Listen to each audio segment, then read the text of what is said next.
From the Ministry of the Presidency in Georgetown, this is This Week with the President, with Janelle Carter.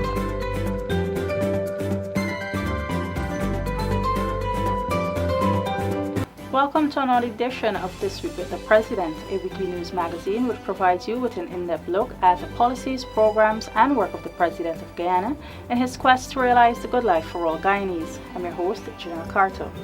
In the news this week, Guyana exploring economic opportunities with Arab states. Veterans assured of better living standards as President restores annual subvention to the Legion. And President urges Guyanese to give generously at launch of Salvation Army's Christmas appeal.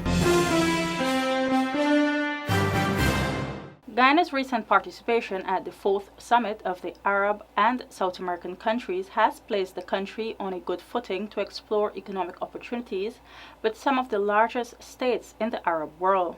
During this summit, which was held in Riyadh, Saudi Arabia, discussions were further advanced regarding Guyana's move to gain membership of the Islamic Development Bank. We are looking at the mechanics of having that type of development bank again. We cannot guarantee our farmers, particularly paddy farmers, stable prices without a mechanism, because again, like other commodities, the price will fluctuate. If people feel like eating rice, they eat rice. If they don't feel like eating rice, they won't buy rice. And we've had problems with the Venezuelan market. There are other producers around the world. Vietnam, they're very aggressive producers, massive producers of these commodities. So we feel that the development bank will be able, particularly an agri-development bank, industrial development bank, will be able to iron out some of the unevenness in prices. The Summit of the Arab and South American countries is a very unique international forum that brings together 14 states from the South American continent and over 20 Arab states on one stage to discuss major issues affecting both continents and recommend ways to peacefully resolve conflicts. We feel that these initiatives will be good for Guyana, they'll be good for South America, and they'll be good for the world, because we're enlarging the area of peace. More and more states interested in peace. It means when we go to the United Nations, we'll be able to coordinate our positions better. I'm not saying this has happened, but I'm saying this is a step in that direction. The Arab and South American partnership was initiated by former President of Brazil, Lula da Silva, 12 years ago. The debt of gratitude owed to veterans, past and present, is one which the world may never be able to repay. There is no price for peace and societal stability. It is for this reason every year that countries across the world pause to remember the brave sacrifices of those who fought to ensure a world at peace and to celebrate the servicemen and women who have pledged to defend and protect their nation and their fellow countrymen. On November 8th, Guyana observed Remembrance Day 2015 with much pomp and military fanfare that rivaled that of previous years.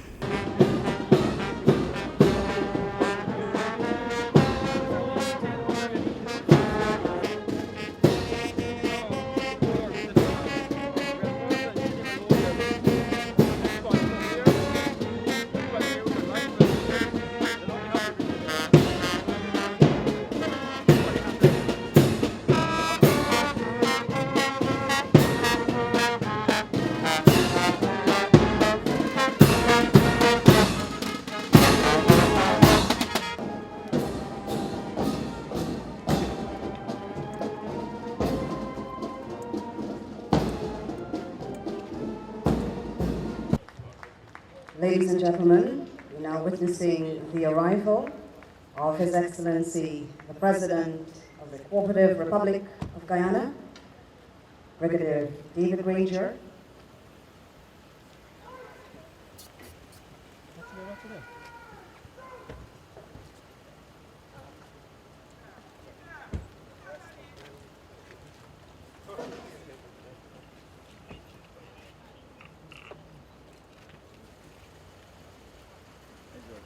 Wreaths were laid at the cenotaph, a war memorial monument on Main Street, Georgetown, by the President, the Prime Minister, head of the Joint Services, and members of the Diplomatic Corps in Guyana. Lays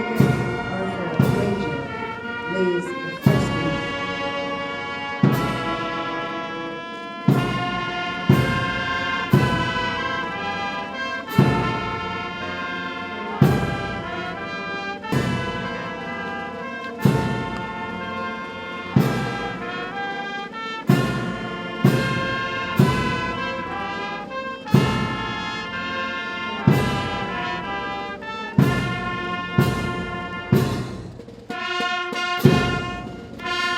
Remembrance has been observed by Commonwealth nations since the end of the First World War.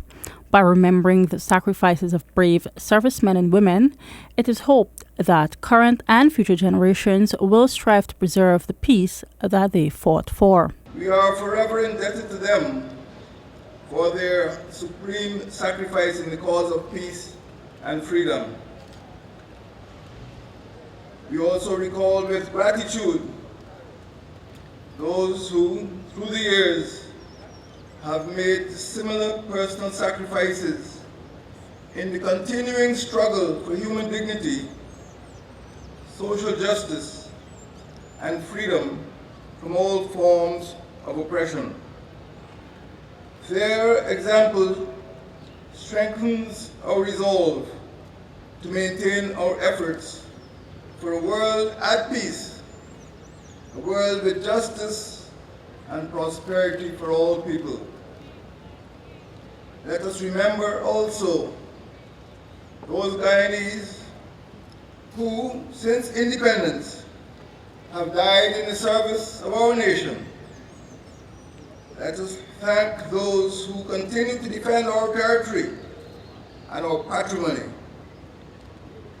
We, the citizens of the Cooperative Republic of Guyana, on this solemn occasion, rededicate ourselves to the search for peace and the well-being of our people in our beloved country. World War I, which was fought between 1914 and 1918, resulted in over 17 million deaths and 20 million wounded. The Second World War, however, was far more deadly, annihilating an estimated 60 million people, an equivalent of 3% of the world's population.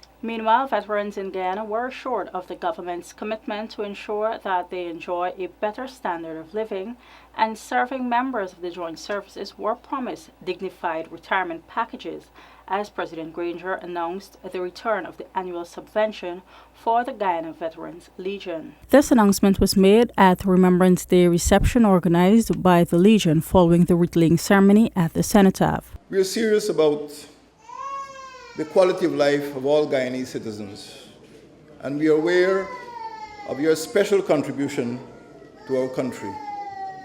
We do not see this as a reward for past services, but we see it as an investment in the future, so that young entrants into the Defense Forces must know that they can look forward to a comfortable and dignified retirement. Several checks were handed over to the organization, inclusive of promised unpaid subvention in the sum of $1.5 million, a contribution of $300,000 from the Office of the Prime Minister, $1 million from President Granger as patron of the Guyana Veterans Legion, $1 million for the repair and maintenance of Coghlan House, the home of the Legion, and $1 million for the National Veterans Rest Home in Lamaha Springs. This brings the total to $4.8 million, which will help to improve the quality of life of veterans. Excellency, the impact of this on your veterans' morale will be considerable, given the responsibility of the organization for the management of veterans' affairs. As our patron, you've demonstrated in no uncertain terms your unstinted support to the veterans community. No longer will we be considered with fear and loathing by an unfriendly administration. The government will also convene the National Veterans Commission to examine the conditions under which veterans are living and working and make recommendations for improvements. Additionally, a Veterans Trust and Veterans Department will be established, and all of these initiatives will be solidified with the passage of the Veterans Act. Guyana owes a debt of gratitude to our veterans and to our defense force. A grateful nation cannot forget the service they have rendered when they were young. And we have an obligation to protect them from the scourge of unemployment and poverty and disease when they grow old. The state acknowledges and accepts its obligation to assist our veterans to ensure that they too can enjoy a good life. The state will help to open opportunities for veterans when they leave active military service. Over the years, the Legion has been carrying the mandate of providing for the welfare and well-being of veterans and their families.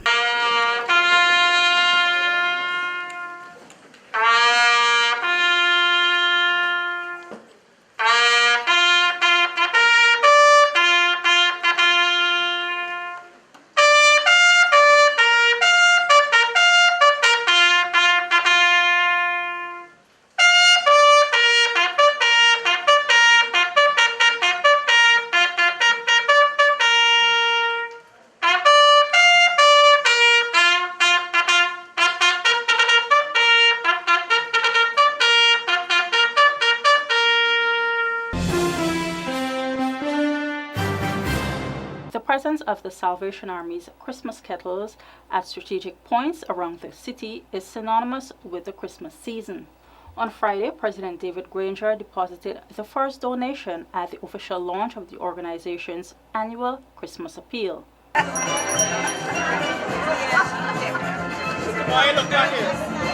The Salvation Army has been working in Guyana for the past 120 years to rehabilitate victims of substance abuse, assisting poverty-stricken families, and ensuring that less fortunate children are not denied the joys of the Christmas season. We have always been happy to be associated with the Salvation Army here in Guyana for over 120 years. It has been one of the pillars of society in our country, and we are very happy today that they're doing such important work in drug rehabilitation in addition to their charitable work.